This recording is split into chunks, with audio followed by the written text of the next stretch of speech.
ಕೇಳಲಿಕ್ಕೆ ಬಯಸ್ತಾ ಇದ್ದೀನಿ. ಮಾನ್ಯ ಸಭಾಧ್ಯಕ್ಷರೇ, ಉತ್ತರವನ್ನು ಒದಗಿಸಲಾಗಿದೆ. ಸನ್ಮಾನ್ಯ ಅಧ್ಯಕ್ಷರು ಉತ್ತರವನ್ನು ಕೊಟ್ಟಿದ್ದಾರೆ. ಆದರೆ ಉನ್ನತ ಶಿಕ್ಷಣ ಎಷ್ಟು ಮಹತ್ವವಿದೆ ಇವತ್ತು ಅವರು ಉತ್ತರ ನೋಡಿಬಿಟ್ರೆ ರಾಜ್ಯದಲ್ಲಿ 430 ಸರ್ಕಾರಿ ಪ್ರಥಮ ಕಾಲೇಜಿದೆ. ಅಧ್ಯಕ್ಷರೇ, ಖಾಲಿ ಹುದ್ದೆಗಳು ಎಲ್ಲಾನು ಖಾಲಿ ಹುದ್ದೆ ಅದ. ನೇಮಕಾತಿ ಮಾಡಿದ್ರು ಯಾವಾಗ 2022 ಡಿಸೆಂಬರ್ಗೆ ಅರ್ಜಿ ಕರೆದ್ರು 310 ಹುದ್ದೆಗಳಿಗೆ. 2023 ಜುಲೈ ಪರೀಕ್ಷೆ ನಡೆಸಿದ್ರು. ಡಿಸೆಂಬರ್ನಲ್ಲಿ ಮೆರಿಟ್ ಪಟ್ಟಿ ಬಿಡುಗಡೆ ಆಯಿತು.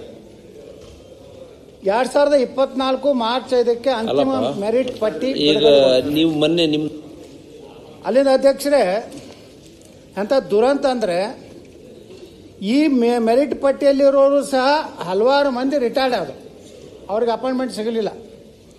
2025ರಲ್ಲಿ 41 ಹಾಗೂ 2026ರಲ್ಲಿ 52 ಮಂದಿ ನಿವೃತ್ತಿ ಹೊಂದಲಿದ್ದಾರೆ.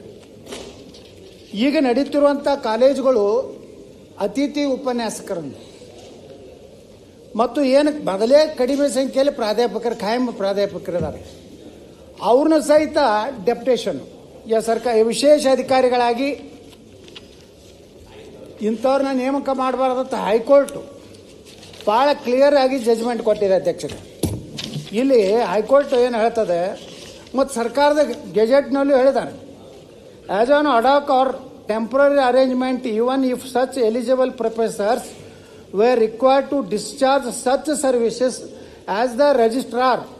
In any case, utilization of their services and experience in the classrooms and research work would be at any time more appropriate than their work as a registrar. ಯಾರು ಪ್ರಾಧ್ಯಾಪಕರು ತಮ್ಮ ಕೆಲಸ ಮಾಡಬೇಕಾಗಿದೆ ಅದನ್ನು ಮಾಡ್ತಾ ಇಲ್ಲ. ಮಾನ್ಯ ಸಚಿವರು ಇಲ್ಲಿ ಉತ್ತರ ಕೊಟ್ಟಿದ್ದಾರೆ. ಸನ್ಮಾನ್ಯ ಅಧ್ಯಕ್ಷರೇ, ಒಟ್ಟು ಒಬ್ಬರನ್ನ ಮಾತ್ರ ನಾವು ಏನೋ ಇದನ್ನು ತೊಗೊಂಡಿದ್ದೀವಿ ಅಂತೇಳಿ.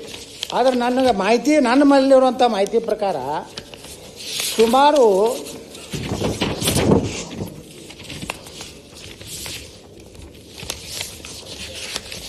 ಪ್ರಶ್ನೆ ಏನು ಇಲ್ಲ. ಪ್ರಶ್ನೆ ಅಧ್ಯಕ್ಷರೇ, ನಂದು ಬರೋಣ ಯಾಕೆ ತಾವು ಸ್ವಲ್ಪ ಗಂಭೀರವಾಗಿ ಮೇಲೆ ಕೂತ್ರೆ ಪ್ರಶ್ನೆ ಬರಲಿ ಅನ್ಕೋತ ಕೂತ್ರೆ ನಾವು ಓಕೆ ಟಾಟಾ ಬಾಯ್ ಬಾಯ್ ಅನ್ಬೇಕಾಗ್ತದೆ. ಸ್ವಲ್ಪ ನನಗೆ ಸಮಯ ಕೊಡ್ರಿ. ನಾವು ಯಾಕಂದ್ರೆ ಅಷ್ಟು ವಿದ್ಯಾವಂತರಲ್ಲ, ಮುಗಿಬೇಕಲ್ಲ. ಯಾಕಂದ್ರೆ ಪ್ರಶ್ನೆ ಕೇಳಿ. ಈಗ ಕೊಡೋರಿಗೆ 20-25 ಮಿನಿಟ್ ನೀವು ಆ ಕಡೆ ನೋಡೋದಿಲ್ಲ ಸಹಿತ. ಯಾರಿಗೆ ನೀವೇ ತಿಳ್ಕೊಬೇಕು ಅಟ್ಟೆ, ನಾವ್ ಹೇಳುವುದಿಲ್ಲ. ಯಾಕಂದ್ರೆ ಅಧ್ಯಕ್ಷರೇ, ಕಾಲೇಜು ಶಿಕ್ಷಣ ಇಲಾಖೆಯಲ್ಲಿ ಎಷ್ಟು ಖಾಲಿ ಅದ ಹುದ್ದೆ? ನಿರ್ದೇಶಕರ ಡೈರೆಕ್ಟರೇಟ್ ಆಫೀಸ್ನಲ್ಲೇ ನಿರ್ದೇಶಕರ ಹುದ್ದೆ ಖಾಲಿ. ಅಲ್ಲಿದ ಒಂದು ಹೆಚ್ಚುವರಿ ನಿರ್ದೇಶಕರು, ಜಂಟಿ ನಿರ್ದೇಶಕರು ಒಂದು ಖಾಲಿ, ಜಂಟಿ ನಿರ್ದೇಶಕರು ಒಂದು ಖಾಲಿ. ಎಲ್ಲಿ? ಡೈರೆಕ್ಟರೇಟ್ ಆಫೀಸ್ನಲ್ಲಿ. ಜಂಟಿ ನಿರ್ದೇಶಕರ ಕಚೇರಿಯಲ್ಲಿ ಅಧ್ಯಕ್ಷರೇ ಮೈಸೂರಿನಲ್ಲಿ ಒಂದು ಖಾಲಿ. ಪ್ರಸ್ತುತ ಪ್ರಭಾರದಲ್ಲಿ ಕಾರ್ಯನಿರ್ವಹಿಸುತ್ತಿದ್ದಾರೆ, ಅವರು ಡೆಪ್ಯುಟೇಷನ್ ತಗೊಂಡವರು. ಬೆಂಗಳೂರು ಒಂದು ಖಾಲಿ ಹುದ್ದೆ ಪ್ರಸ್ತುತ ಪ್ರಭಾರ ಒಂದು. ಮಂಗಳೂರು ಒಂದು ಅದೂ ಪ್ರಭಾರ. ಧಾರವಾಡ ಒಂದು ಅದು ಪ್ರಭಾರ. ಶಿವಮೊಗ್ಗ ಅದೂ ಪ್ರಭಾರ. ಕಲಬುರಗಿ ಅದು ಪ್ರಭಾರ. ಒಟ್ಟು ಕಾಲೇಜುಗಳು 430, ಪ್ರಾಂಶುಪಾಲರ ಹುದ್ದೆಗಳು 430, ಖಾಲಿ ಹುದ್ದೆಗಳು 430 ಹುದ್ದೆಗಳು ಯಾರನ್ನ ತಗೊಂಡಾರ? ಹಿರಿಯ ಉಪನ್ಯಾಸಕರನ್ನ ಅಲ್ಲಿ ಪ್ರಚಾರ ಮಾಡ್ಯಾರ. ಇವ್ರು ನಮ್ಮ ಸಚಿವರು ಹೇಳ್ತಾರೆ ಕೆಲವೊಂದು ಮಂದಿ ಕೋರ್ಟಿಗೆ ಹೋಗ್ಯಾರತ್ತೆ. ಕೋರ್ಟಿಗೆ ಯಾರು ಹೋಗ್ಯಾರ? ಯಾರು ಈಗೇನು ಡೆಪ್ಯುಟೇಷನ್ ಮ್ಯಾಗ ಪ್ರಿನ್ಸಿಪಾಲ್ ಅದಾರಲ್ಲ ಅಧ್ಯಕ್ಷರೇ, ಅವರು 10 ವರ್ಷ ಆಯಿತು ಆ ಡೆಪ್ಯುಟೇಷನ್ ಇದ್ದಾರೆ. ಅವ್ರೇನು ಮಾಡಿದ್ರು? ಇವ್ರು ಕರೆದಂಥ ಎಕ್ಸಾಮಿನೇಷನ್ದಲ್ಲಿ ಪಾಸ್ ಆಗಲಿಲ್ಲ, ಕೋರ್ಟಿನಿಂದ ಹೋಗಿ ಸ್ಟೇ ತೊಗೊಂಡು ಬಂದ್ಬಿಟ್ರು. ಅವರೇ ಯಾರು ಅಂದರೆ ಅಧ್ಯಕ್ಷರೇ, ಈ ರೀತಿ ಒಂದು ಸರ್ಕಾರ ಅವರೇ ಸುತ್ತೋಲೆ ಹೊಡಿಸ್ತಾರೆ. ಇವತ್ತೇನು ಸುತ್ತೋಲೆ ಅಲ್ಪಸಂಖ್ಯಾತ ನಿರ್ದೇಶನಾಲಯ ಏನಂತೇಳಿ ಅಲ್ಪಸಂಖ್ಯಾತರ ಇಲಾಖೆ ಆಡಳಿತಾತ್ಮಕ ಹುದ್ದೆಗಳಿಗೆ ಮತ್ತು ಇತರೆ ಉದ್ದೇಶಗಳಿಗೆ ಬೋಧಕ ಸಿಬ್ಬಂದಿಗಳನ್ನು ಬಳಸಿಕೊಳ್ಳದಿರುವ ಕುರಿತು ಮೇಲ್ಕಂಡ ವಿಷಯಕ್ಕೆ ಸಂಬಂಧಿಸಿದಂತೆ ಅಲ್ಪಸಂಖ್ಯಾತರ ಕಲ್ಯಾಣ ಇಲಾಖೆಗೆ ಸಂಬಂಧಿಸಿದಂತೆ ಯಾವುದೇ ಕಾರಣಕ್ಕೂ ಬೋಧಕ ಸಂಬಂಧಿಗಳನ್ನು ಬೋಧನೆಯನ್ನು ಹೊರತುಪಡಿಸಿ ಬೇರೆ ಯಾವುದೇ ಹುದ್ದೆಗಳಿಗೆ ನಿಯೋಜಿಸತಕ್ಕದ್ದಲ್ಲ. ಈ ವಿಷಯದಲ್ಲಿ ಮಾನ್ಯ ಕರ್ನಾಟಕ ರಾಜ್ಯ ಉಚ್ಚ ನ್ಯಾಯಾಲಯವು ಬೆಂಗಳೂರು ಪೀಠವು ಸದರಿ ವಿಷಯಕ್ಕೆ ಸಂಬಂಧಿಸಿದಂತೆ ಈ ಕೆಳಗಂಡಂತೆ ಆದೇಶ ನೀಡುತ್ತದೆ. ಏನು ಹೇಳ್ತಾರೆ ಅಧ್ಯಕ್ಷರೇ? ಅವ್ರು ಹೇಳ್ತಾರೆ ಡೈರೆಕ್ಟರ್ ಅಲ್ಪಸಂಖ್ಯಾತ ನಿರ್ದೇಶನದವರು ಇವ್ರನ್ನ ಯಾರನ್ನೂ ತಗೋಬೇಡ್ರಿ ಅಂದಾಗೂ ಸಹಿತ ಇವತ್ತು ಅಧ್ಯಕ್ಷರೇ ಸರ್ಕಾರ ಇನ್ನೊಂದು ಹೇಳ್ತದೆ, ಸಂವಿಧಾನ ಬಗ್ಗೆ ಭಾಳ ಮಾತಾಡ್ತಾರೆ. ನಮ್ಮ ಇಲ್ಲಿ ಇವರೇ ಸುತ್ತಲೇ ತೆಗಿತಾರೆ ಅಧಿಕಾರಿಗಳು. ಯಾರು?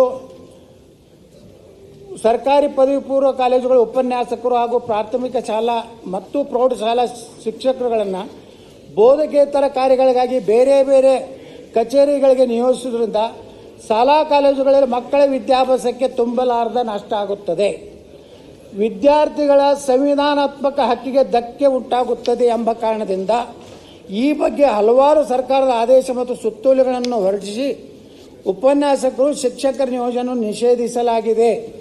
ಇದಲ್ಲದೆ ನ್ಯಾಯಾಲಯವು ಈ ಕೆಳಗಿನಂತೆ ತೀರ್ಪು ನೀಡಿದೆ. ಮಾನ್ಯ ಉಚ್ಚ ನ್ಯಾಯಾಲಯವು ರಿಟ್ ಸಂಖ್ಯೆ ಸೋ ಆ್ಯಂಡ್ ಸೋ ಕೆಳಗಿನಂತೆ ಭಾಳ ಕ್ಲಿಯರ್ ಆಗಿ ಏನು ಹೈಕೋರ್ಟ್ ಹೇಳಿದೆ ನಮ್ಮ ಅಧ್ಯಕ್ಷರೇ, ಇಷ್ಟೆಲ್ಲ ಸುತ್ತೋಲೆ ಅದಾವು. ಅಲ್ಲಿಂದ ಅಧ್ಯಕ್ಷರೇ ಇವತ್ತು ಎಷ್ಟು ಉಪ ಪ್ರಶ್ನೆ ಕೇಳ್ತೇನೆ. ಅದು ಈಗ ಪ್ರಶ್ನೆ ಕೇಳ್ಬೇಕಲ್ಲ ಈಗ? ಇಲ್ಲ, ಪ್ರಶ್ನೆನೇ ಕೇಳಕತ್ತೀನಿ. ಇದನ್ನ ಬಿಟ್ಟು ನಾ ಬೇರೆ ಬೇರೆ ಕಡೆ ಹೋಗಿಲ್ಲ. ಪ್ರಶ್ನೆ ಉತ್ತರ ಎಲ್ಲ ಬಂತು ನಿಮ್ಮಿಂದ. ನೇರವಾಗಿ ಹೆಂಗ ಎತ್ತಿನ ಗಾಣದ ಎತ್ತು ಕಟ್ಟಿರ್ತಾರೆ ಹಂಗ ಕುದುರೆಗೆ ಆಯ್ತು, ಎತ್ತಿಗೆ ಆಯ್ತು, ಹಂಗೆ ಹೋಗ್ಲಾಕತ್ತೀನಿ. ತಾವು ಹೀಗೆ ಈ ಕಡೆ ನೋಡ್ಲಾರ್ದೆ ಆ ಕಡೆ ನೋಡ್ರಿ. ಮಾನ್ಯ ಸಭಾಧ್ಯಕ್ಷರೇ, ಗೌರವಾನ್ವಿತ ಹಿರಿಯ ಸದಸ್ಯರು ಕೇಳಿರ್ತಕ್ಕಂಥ ಹಲವಾರು ವಿಚಾರ ಇವತ್ತು ಬಹಳ ವಾಸ್ತವಾಂಶದ ಹತ್ತಿರದಲ್ಲೇ ಇರ್ತಕ್ಕಂಥ ವಿಚಾರ. ಪ್ರಾಂಶುಪಾಲರ ನೇಮಕಾತಿ ವಿಚಾರ ಸುಮಾರು 17-18 ವರ್ಷಗಳಿಂದ ನಾನಾ ಕಾರಣಗಳಿಗೆ ನಾನಾ ಸಂದರ್ಭದಲ್ಲಿ ನೇರ ನೇಮಕಾತಿ ಮಾಡಬೇಕಾ ಇಲ್ಲ ಇರ್ತಕ್ಕಂಥವ್ರಿಗೆ ಪದೋನ್ನತಿ ಕೊಡಬೇಕಾ ಅಂತಕ್ಕಂಥ ವಿಚಾರದಲ್ಲಿ ಹಲವಾರು ಸಂದರ್ಭದಲ್ಲಿ ಗೊಂದಲಗಳಾಗಿ ಬಂತು. ಇದೆಲ್ಲ ಆದ ನಂತರ ಹಿಂದಿನ ಸರ್ಕಾರ 310 ಪ್ರಾಂಶುಪಾಲರ ನೇಮಕಾತಿಗೆ ಅನುಮತಿ ಕೊಟ್ಟಂಥದ್ದು. ನಾವು ನಂತರ ನಮ್ಮ ಸರ್ಕಾರ ಬಂದ ಮೇಲೆ ನೇಮಕಾತಿಗೆ ಪರೀಕ್ಷೆ ಕರ್ನಾಟಕ ಪರೀಕ್ಷಾ ಪ್ರಾಧಿಕಾರದ ಮುಖಾಂತರ ಪರೀಕ್ಷೆಯನ್ನು ಮಾಡಿಸಿ ನಂತರದ ದಿನದಲ್ಲಿ ಜ್ಯೇಷ್ಠತಾ ಪಟ್ಟಿಯನ್ನು ತಯಾರು ಮಾಡಿ ನಾವು ನಿರ್ದಿಷ್ಟವಾಗಿ ದಾಖಲೆಗಳನ್ನು ಪರಿಶೀಲನೆ ಮಾಡಿ ಕಳೆದ ವರ್ಷ ಅಂದರೆ 2024 ಡಿಸೆಂಬರ್ ತಿಂಗಳಲ್ಲಿ ನೇಮಕಾತಿ ಆದೇಶ ಕೊಡಬೇಕಂತ ಸಂದರ್ಭದಲ್ಲಿ ಹಿಂದುಳಿದ ವರ್ಗಕ್ಕೆ ಸೇರಿರ್ತಕ್ಕಂಥ ಏನು ಪ್ರಾಂಶುಪಾಲರ ಹುದ್ದೆಗೆ ಅರ್ಹರಿರ್ತಕ್ಕಂಥ ಅವರ ನೇಮಕಾತಿ ವಿಚಾರದಲ್ಲಿ ಸ್ವಲ್ಪ ಗೊಂದಲ ಏರ್ಪಡ್ತು. ಕಾರಣ ಏನಂದರೆ 8 ಲಕ್ಷಕ್ಕಿಂತ ಹೆಚ್ಚು ಆದಾಯ ಇರ್ತಕ್ಕಂಥವರು ಕೆನೆ ಪದರಿನ ಒಳಗೆ ಬರ್ತಾರೆ ಅಂತಕ್ಕಂಥ ವಿಚಾರದಲ್ಲಿ ಆ ಸಂದರ್ಭದಲ್ಲಿ ನಾವು ಸರ್ಕಾರದಲ್ಲಿ ಯಾವ ರೀತಿ ಕ್ರಮ ತಗೋಬೇಕು ಅಂತ ಹೇಳಿ ಕಡೆಗೆ ಹಳೆ 2002ರಲ್ಲಿ ಇರ್ತಕ್ಕಂಥ ಆದೇಶಗಳನ್ನು ಆ ಸಂದರ್ಭದಲ್ಲಿ ಸಮಾಜ ಕಲ್ಯಾಣ ಇಲಾಖೆ ವ್ಯಾಪ್ತಿಗೆ ಒಳಪಡ್ತಾ ಇದ್ದಂಥ ಹಿಂದುಳಿದ ವರ್ಗದ ಇಲಾಖೆಯಲ್ಲಿ ನಾವು ಆ ಒಂದು ಆದೇಶ ಪ್ರತಿಗಳನ್ನು ಪಡ್ಕೊಂಡು ಅದಕ್ಕೆ ವಿನಾಯಿತಿ ಇರ್ತಕ್ಕಂಥದ್ದನ್ನು ನಾವು ಅದನ್ನು ತಗೊಂಡು ಇದರಲ್ಲಿ ದಾಖಲಾತಿ ಪರಿಶೀಲನೆ ಮಾಡ್ತಕ್ಕಂಥ ಸಿಂಧುತ್ವವನ್ನು ಪಡಿತಕ್ಕಂಥದ್ದಕ್ಕೆ ಇಲ್ಲಿ ಕಂದಾಯ ಇಲಾಖೆಗೆ ನಾವು ಒಂದು ಪತ್ರವನ್ನು ಮತ್ತು DPRಗೆ ಬರೆದ್ವಿ. ಈಗ ಅವರಿಗೆ ಕೇವಲ ಜಾತಿ ಪ್ರಮಾಣ ಪತ್ರ ಕೊಡಬೇಕು, ಆದಾಯ ಮಿತಿಯನ್ನು ಇಲ್ಲದೆ ಇರತಕ್ಕಂಥ ರೀತಿಯಲ್ಲಿ ಕೊಡಬೇಕು ಅಂದಾಗ ಈ ಒಂದು ವ್ಯವಹಾರ ಇವತ್ತು ಆ ಇಲಾಖೆಗಳಲ್ಲಿ ನಮಗೆ ನಿರ್ದಿಷ್ಟವಾಗಿ ಅವರು ಯಾವುದೇ ರೀತಿ ಅವರು ಅದಕ್ಕೆ ಮಾಹಿತಿಯನ್ನು ಕೊಡದೇ ಇರತಕ್ಕಂಥದ್ದು. ಈಗ ಮತ್ತೆ ಅದನ್ನು ಹಿಂದುಳಿದ ವರ್ಗದ ಇಲಾಖೆಗೆ ಕಂದಾಯ ಇಲಾಖೆಯಿಂದ ಹಿಂದುಳಿದ ವರ್ಗದ ಇಲಾಖೆಗೆ ವರ್ಗಾಯಿಸಿದ್ದಾರೆ. ನಾವೇನಿದ್ರು ನಾವು ದಾಖಲಾತಿ ಕೊಡುವಂಥದ್ದು ಅವ್ರು ಏನು ಸೂಚನೆ ಕೊಡ್ತಾರೆ ಆ ರೀತಿ ಮಾಡ್ತೀವಿ ಅಂತಕ್ಕಂಥದ್ದು. ಅದಕ್ಕೆ ಈಗಾಗಲೇ ನಮ್ಮ ಅಧಿಕಾರಿಗಳು ಹಲವಾರು ಬಾರಿ ಅವರ ಇಲಾಖೆಗಳ ಜೊತೆ ಚರ್ಚೆ ಮಾಡಿದ್ದಾರೆ.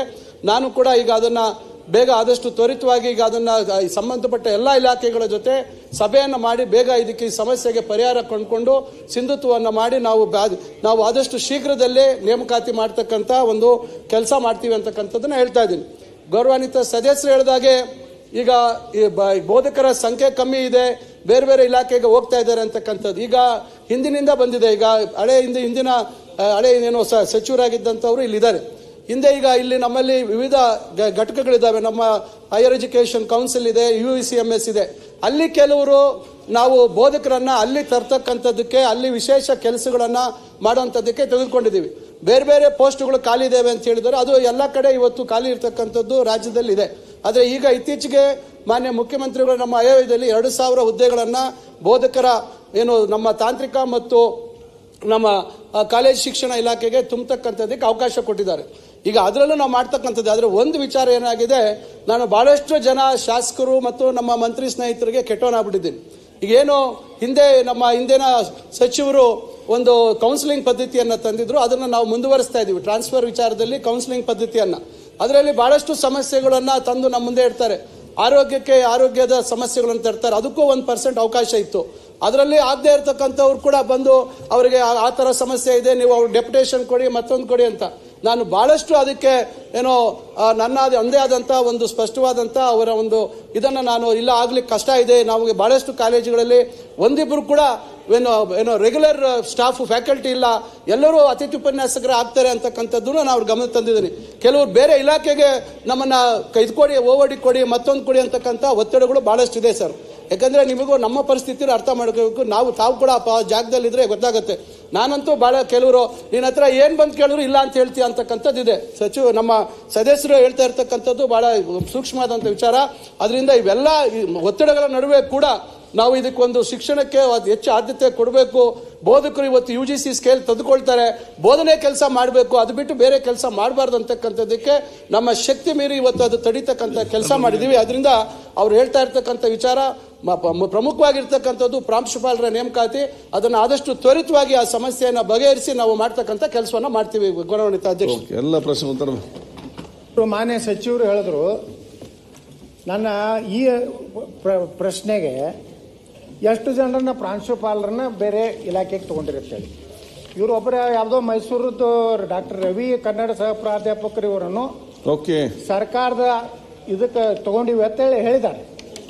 ಆದರೆ ನಮಗೆ ವಿಜಯ ಕರ್ನಾಟಕ ಪತ್ರಿಕೆಯಲ್ಲಿ ಬಂದಂಥ ಪ್ರಕಾರ ಅಧ್ಯಕ್ಷರೇ ಎಷ್ಟು ಮಂದಿ ಡೆಪ್ಯುಟೇಷನ್ ಹೋಗ್ಯಾರಂದ್ರೆ, ಪ್ರಾಂಶುಪಾಲರು ಭಾಗ್ಯಶ್ರೀ ಕುಂಬಾರು, ಶರಣಬಸಪ್ಪ ಶಿವಮೊಗ್ಗ, ಶಿಲ್ಪಾ ಹಾಸನು, ಪ್ರಶಾಂತ್ ಪೂಜಾರಿ ವಿಜಯಪುರ, ವಿಠೋಬಾ ವಣಕುಂಡಿ ಬಳ್ಳಾರಿ, ಮಧುಶ್ರೀ ಮಂಡ್ಯ, ಪ್ರಕಾಶ್ BM ಚಾಮರಾಜನಗರ, ಕಾಂತರಾಜು ಚಿತ್ರದುರ್ಗ, ಮುರಳಿ ಸಹಾಯಕ, ಶಿವಕುಮಾರ್. ನೋಡಿ ಅಧ್ಯಕ್ಷ, ಇದು ಅಷ್ಟೇ ಅಲ್ಲ, ಅದ್ರ ಜೊತೆಗೆ ಇನ್ನೊಂದೇನಂದ್ರೆ ಇಂಜಿನಿಯರಿಂಗ್ ಕಾಲೇಜನ್ನ ಪ್ರಾಧ್ಯಾಪಕರನ್ನ BSc ಮತ್ತು BA ಡಿಗ್ರಿ ಕಾಲೇಜಿಗೆ ಹಾಕೋದು. ಆ ಇಂಜಿನಿಯರಿಂಗ್ ಕಾಲೇಜಕ್ಕೆ ಈ ಬ್ಯಾಚುಲರ್ ಆಫ್ ಆರ್ಟ್ಸಿಗೆ ಏನು ಸಂಬಂಧ? ಅವ್ರಿಗೇನಾದರೂ ಅದ್ರ ಬಗ್ಗೆ ಏನಾದರೂ ಪ್ರಶ್ನೆ ನಾ ಹೇಳ್ತಾ ಇರೋದು ಇದನ್ನ ನೀವು ಒಂದು ಕಡೆ ಹೇಳ್ತೀರಿ ಸರ್ಕಾರ ನಾವು ಮದ್ರಸಾಗಳನ್ನು ಉನ್ನತೀಕರಣ ಮಾಡ್ತೀವಿ, ಉರ್ದು ಶಾಲೆಗಳನ್ನ. ಅರೇ ಮೊದಲು ನಮ್ಮ ಶಿಕ್ಷಣ ನಮ್ಮ ಡಿಗ್ರಿ ಕಾಲೇಜ್ಗಳನ್ನು, ನಮ್ಮ ಪ್ರಾಥಮಿಕ ಕನ್ನಡ ಶಾಲೆಗಳನ್ನು ನೀವು ಬಿಟ್ಟು ಯಾವುದ್ಯಾವುದಕ್ಕೂ ಅನುದಾನ ಕೊಡ್ತಿದ್ರಿ. ನೀವು ಅದನ್ನು ಬಿಟ್ಟು ಮೊದಲ ಆದ್ಯತೆ ನಿಮ್ಗೆ ಯಾವ್ದು ಇರಬೇಕು? ಪ್ರಾಥಮಿಕ ಕನ್ನಡ ಶಾಲೆಗಳು. ನಿಮ್ಮ ಆದ್ಯತೆ ಯಾವ ಇರಬೇಕು? ಡಿಗ್ರಿ ಕಾಲೇಜುಗಳು. ಯೂತ್ನ ಬಿಟ್ಟು ಬೇರೆ ಬೇರೆ ಬೇರೆ ನೀವು ಈ ರಾಜ್ಯದಲ್ಲಿ ಏನು ಹಣ ಹಾಕ್ತಾ ಇದ್ರಿ. ಇವತ್ತು ಫೈನಾನ್ಸು ನಮ್ಮ ಆರ್ಥಿಕ ಇಲಾಖೆದಂತರೂ ಒಂದು ಕಾಮನ್ ಡೈಲಾಗ್ ಇದೆ, ಆರ್ಥಿಕ ಲಭ್ಯತೆಯ ಅನುಗುಣವಾಗಿ ಪರಿಶೀಲಿಸಲಾಗುವುದು. ಮುಗೀತು, ಅವ್ರ ಕೆಲಸನೇ ಮುಗೀತು. ಅವ್ರೇನು ಆರ್ಥಿಕ ಇಲಾಖೆ ನೀವು ಬೇಕಾದ ಫೈಲ್ ಕಳಿಸ್ರಿ, ಆದ್ರೆ ತಮಗೆ ಬೇಕಾಗಿತ್ತ ತಿಳ್ಕೊರಿ. ಅದು ಎಲ್ಲ ಕಾನೂನುಗಳನ್ನು ಮೀರಿ ಬೇಕಾದಾಗಲಿ ಮುಖ್ಯಮಂತ್ರಿಗಳ ಸಮೀಪರವರು ಫೈನಾನ್ಸ್ ಸೆಕ್ರೆಟರಿ ಇರ್ತಾರೆ, ಅವರಿಬ್ರು ಏನು ರಾತ್ರಿ ಮಾತಾಡ್ತಾರೆ, ಅವಕ್ಕೆಲ್ಲ ಇಲಾಖೆಗೆ ಹೋಗಿ. ಒಂದು ಸಣ್ಣ ಉದಾಹರಣೆ ಹೇಳ್ಬಿಡ್ತೀನಿ. ವರ್ಷಕ್ಕೆ CRF ಫಂಡು ಕರ್ನಾಟಕ ಬರೋದು 500 ಕೋಟಿ. ಆ ಫೈನಾನ್ಸ್ ಇಲಾಖೆದವ್ರು ಕೇಳ್ರಿ, 5,000ದಿಂದ 6,000 ಕೋಟಿ ರೂಪಾಯಿ ಬಾಕಿ ಅದಕ್ಕೆ ಕೊಡ್ತಾರೆ. ಇಂಥ ಶಿಕ್ಷಣಕ್ಕಾಗಿ ಡಿಗ್ರಿ ಕಾಲೇಜುಗಳಿಗೆ ಅನುದಾನ ಸಿಗ್ತಾ ಇಲ್ಲ, ನೇಮಕಾತಿ ಆಗ್ತಾ ಇಲ್ಲ, ಇದ್ದ ಪ್ರಾಧ್ಯಾಪಕರನ್ನ ಬೇರೆದಕ್ಕೆ ಬಳಸ್ಕೋತಾ ಇದ್ದೀರಿ. ಹಂಗಾದ್ರೆ ಕರ್ನಾಟಕದಲ್ಲಿ ಒಂದು ಕಾಲದಲ್ಲಿ ಒಂದು ಒಳ್ಳೆ ಶಿಕ್ಷಣ ಇರುವಂತ ರಾಜ್ಯ ಅಂತೇನಿತ್ತು, ಅದನ್ನ ನೀವು ಹೋಗಿ ಒಂದು ಮದ್ರಸಾಗಳನ್ನ ಈ ರಾಜ್ಯ ಮಾಡ್ಲಕತ್ತ ನನ್ನ ನೇರವಾದಂತ ಆರೋಪ. ಅಧ್ಯಕ್ಷ ಒಂದೇ ನಿಮಿಷ. ಅಧ್ಯಕ್ಷ ಸಚಿವರೇ ಒಂದು ನಿಮಿಷ. ಯಾರು ಅಧ್ಯಕ್ಷರೇ ನಾನು ಸಚಿವನಾಗಿದ್ದಾಗ ಕ್ಯಾಬಿನೆಟ್ ಅಲ್ಲಿ ತೀರ್ಮಾನ ಮಾಡಿ 396 ಜನಕ್ಕೆ ಹಣಕಾಸು ಇಲಾಖೆ ಅನುಮತಿ ಪಡೆದು 418 ಪದವಿ ಕಾಲೇಜುಗಳಿದ್ದು ಅಧ್ಯಕ್ಷರೇ. KEAಗೆ ಮೆರಿಟ್ ಮೇಲೆ ಮಾಡಲಿಕ್ಕೆ ಅಂತೇಳಿ ಲೀಗಲ್ ಅಕೌಂಟ್ ಮಾಡಲಿಕ್ಕೆ ಅಂತ ಕಳಿಸಿದ್ದು. ಅದಾದ್ಮೇಲೆ ಯಶವಂತ ನಾರಾಯಣ ಕೂಡ ಮಂತ್ರಿ ಆಗಿದ್ರು. ಈಗಲಾದರೂ ಕೂಡ ಅಷ್ಟು ವರ್ಷಗಳಿಂದ ಏನು ಬಹಳ ಕಾಲದಿಂದ ಕೂಡ ಪ್ರಿನ್ಸಿಪಾಲ್ಗಳೇ ಇಲ್ಲದೆ ಲೆಕ್ಚರರ್ಗಳ ಕೈಲಿ ಇನ್ಚಾರ್ಜ್ ಪ್ರಿನ್ಸಿಪಾಲ್ ಮಾಡಿ ನಡ್ಸ್ಕೊಂಡ್ ಬಂದಿದ್ದಾರೆ ಕಾಲೇಜ್ಗಳನ್ನ, ಪದವಿ ಕಾಲೇಜ್ಗಳನ್ನ.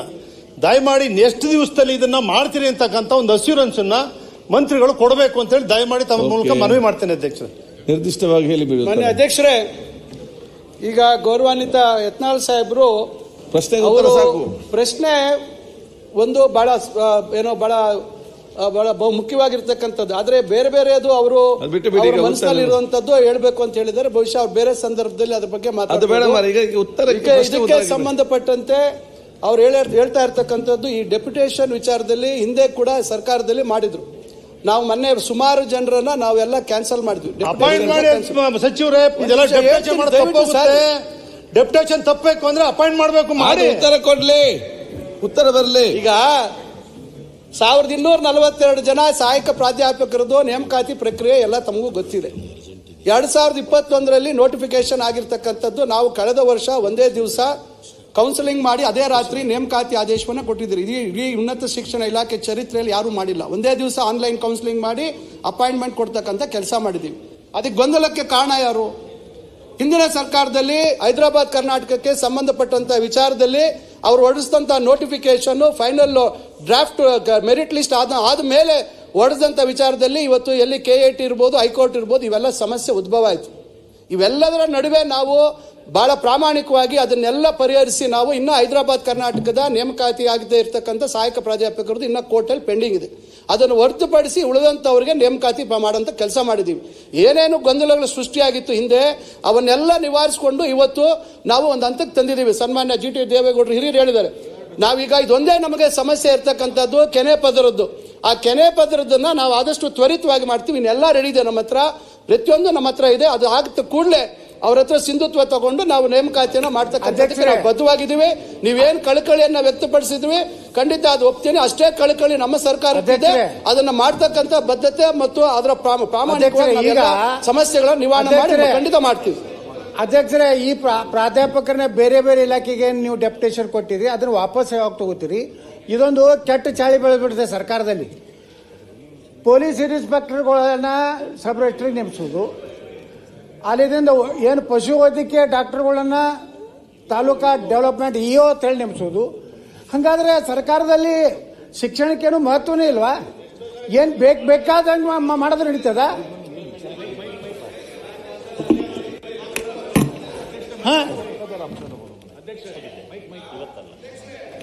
ಯಾವ್ಯಾವ ಇಲಾಖೆಗಳಿಗೆ ಅಂತ ನಾವು ಬೇರೆ ಇಲಾಖೆಗಳಿಗೆ, ನಿಮ್ಮ ಇಲಾಖೆ ಬೇರೆಯಲ್ಲಿ ಹೋಗಿದ್ದೆ ಯಾವ್ದು ಇನ್ನೂ ತರ್ತೀರಿ? ಇಲ್ಲ, ಈಗ ಅದನ್ನೇ ನಾನು ಹೇಳ್ತಾ ಇದ್ದೀನಿ. ನಾವು ನೋಡಿ, ಈಗ ಹಿಂದೇನೂ ಕೊಟ್ಟಿರ್ತಕ್ಕಂಥದ್ದು ಇದೆ, ಇಲ್ಲ ಅಂತ ನಾನು ಹೇಳ್ತಾ ಇಲ್ಲ. ಆದರೆ ನಾವು ಬಹಳಷ್ಟು ಅದಕ್ಕೆ ನಾನು ಒತ್ತಡ ಬಂದರೂ ಕೂಡ ಅದಕ್ಕೆ ನಾನು ಒಪ್ತಾ ಇಲ್ಲ. ನಾನು ಬಹಳಷ್ಟು ಅದಕ್ಕೆ ನಾನು ವಿರೋಧ ಮಾಡ್ತಾ ಇದ್ದೀನಿ, ಒಪ್ತಾ ಇಲ್ಲ. ಇಲಾಖೆಯಲ್ಲಿ ತೊಂದರೆ ಆಗ್ತದೆ. ಇದ್ದವರನ್ನ ಈಗ ನೋಡಿ, ಈಗ ಕೆಲವರನ್ನ ಸೀಮಿತವಾಗಿ ಕೆಲವು ವಿಚಾರಕ್ಕೆ ನಾವು ನಮ್ಮ ಇಲಾಖೆ ವ್ಯಾಪ್ತಿಯಲ್ಲಿ ಬಳಸ್ಕೊಳ್ತಾ ಇದೀವಿ. ಅವ್ರು ಹೇಳುವಂತ ಒಂದೆರಡು ಉದಾಹರಣೆ ಇದೆ, ಇಲ್ಲ ಅಂತ ನಾನು ಹೇಳೋದಿಲ್ಲ. ಆದ್ರೆ ಅದನ್ನು ಕೂಡ ನಾವು ವಾಪಸ್ ತಗೋಬೇಕು ಅಂತಕ್ಕಂಥದ್ದು ನಮ್ಮ ಇಲಾಖೆಯ ಒಂದು ಇದು ಬೈಕೆ ಇದೆ. ಅದನ್ನ ನಾವು ಮುಂದೆ ಕ್ರಮ ತೆಗೆದುಕೊಳ್ತೀವಿ. ವಿಜಯಾನಂದ ಕೇಶವನವರ್, ಮಾನ್ಯ ಸಭಾಧ್ಯಕ್ಷರೇ, ಗೋಪಾಲಕೃಷ್ಣ ಬೇಲೂರು, ಕೂತ್ಕೊಳ್ಳಿ. ಯಾಕೆ ಪ್ರಶ್ನೆಯನ್ನ